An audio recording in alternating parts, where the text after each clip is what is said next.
Bonjour, qui de mieux que ChatGPT peut fournir le prompt idéal pour ChatGPT?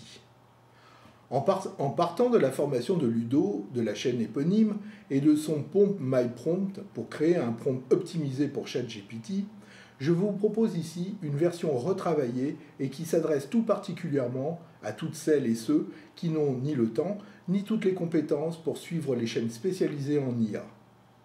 L'évolution de l'intelligence artificielle et des applications grand public suit actuellement un rythme effréné qui rend obsolète l'application la plus géniale suite à l'arrivée ou à la mise à jour d'une solution concurrente. Pour le commun des mortels, ceux qui ne programment pas, ceux dont le métier n'est ni la création de sites internet ou de contenu pour les réseaux sociaux ou d'optimisation SEO, c'est-à-dire du référencement, pour ceux et celles enfin qui ne veulent pas cumuler les abonnements, jongler d'une IA à l'autre et gérer des bibliothèques de prompts spécialisées pour chaque IA, je m'adresse à vous. La solution que je vais vous présenter est grandement inspirée, comme je vous l'ai déjà dit, de Ludo Salen, qui n'a d'ailleurs pas besoin de ma publicité. Je vous laisse utiliser les commandes pause et défilement pour voir l'intégralité de ce créateur de prompt. Vous pourrez aussi le retrouver en intégrale dans le descriptif qui suit la vidéo.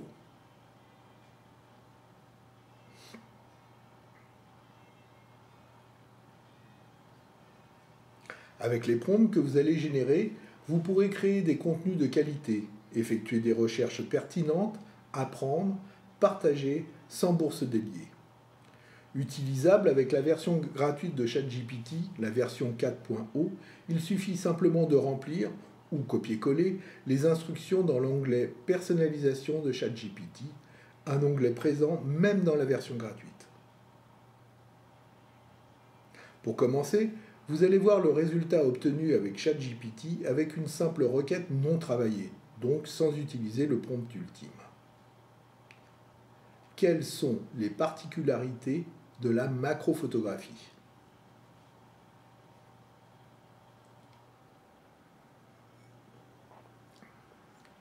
Regardons la réponse fournie par ChatGPT. Nous l'analyserons ensuite en comparaison avec celle obtenue avec le prompt ultime.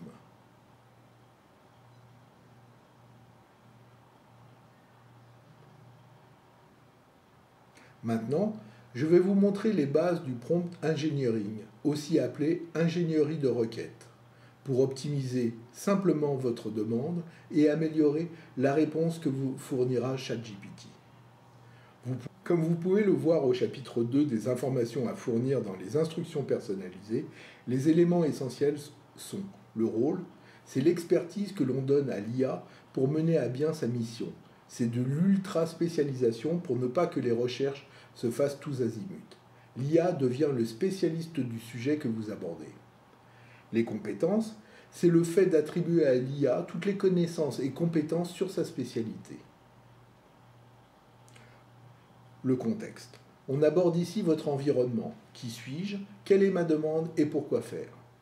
La tâche, c'est la mission que vous confiez à l'IA. Mieux elle sera définie, meilleure sera la réponse.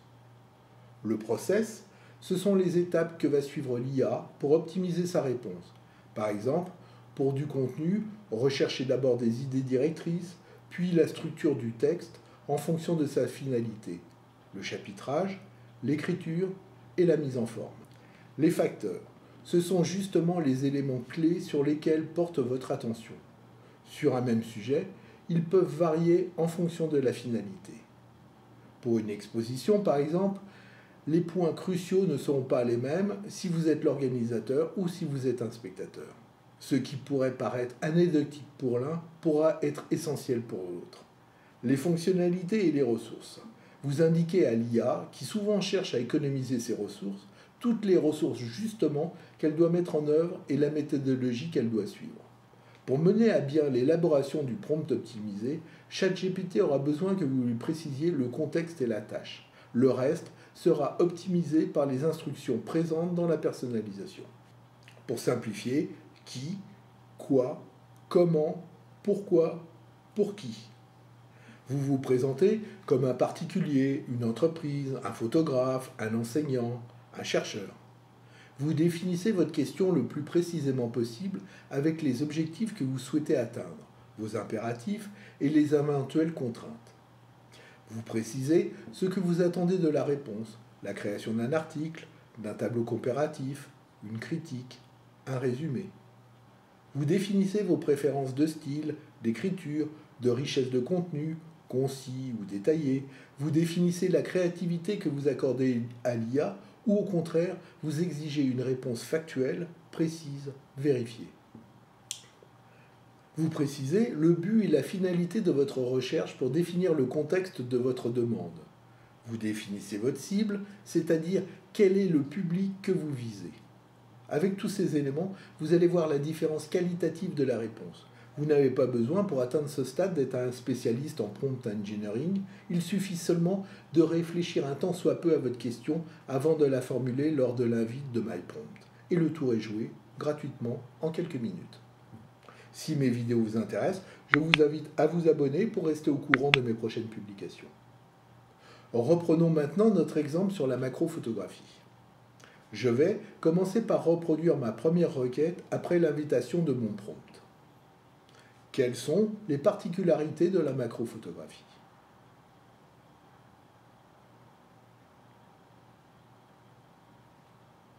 Vous pouvez voir que ChatGPT maintenant ne se satisfait plus du peu d'informations que je lui ai fournies. Il me demande de lui fournir des informations complémentaires sur le contexte, sur le but, le style et le format pour pouvoir générer un prompt et ensuite me répondre. Je vais donc maintenant renseigner plus précisément ma requête. Je suis un photographe spécialisé dans les techniques photographiques allant de la macrophotographie aux prises de vue par drone. C'est le contexte. Je souhaite écrire un article de blog sur les particularités de la macrophotographie, tant au point de vue matériel que pour les techniques de prise de vue. C'est le but. Je souhaite m'adresser à un large public passionné de photographie sans être obligatoirement adepte de la macrophotographie. C'est ma cible. Je veux un article détaillé de 1000 mots environ, optimisé SEO, dans un style compréhensible par tous. Je souhaite avoir des références illustrant l'article, renvoyant sur des ouvrages sérieux et faisant référence sur ce sujet. C'est le style et le format. Vous voyez qu'en moins d'une dizaine de lignes, j'ai renseigné le contexte, le contenu, la finalité, la cible, la forme et l'esprit de la réponse que j'attends. Après ces précisions, voici donc le nouveau prompt proposé par ChatGPT, suivi après ma validation par sa nouvelle réponse.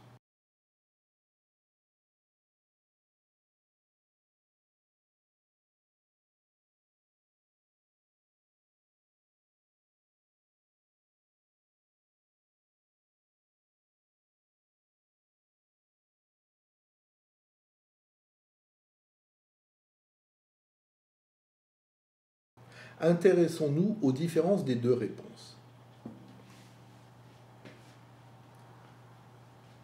La première réponse obtenue, avec un prompt non travaillé, est succincte, bâtie avec des chapitres et des listes à puces sous forme d'énoncés de mots-clés mis à la suite les uns des autres.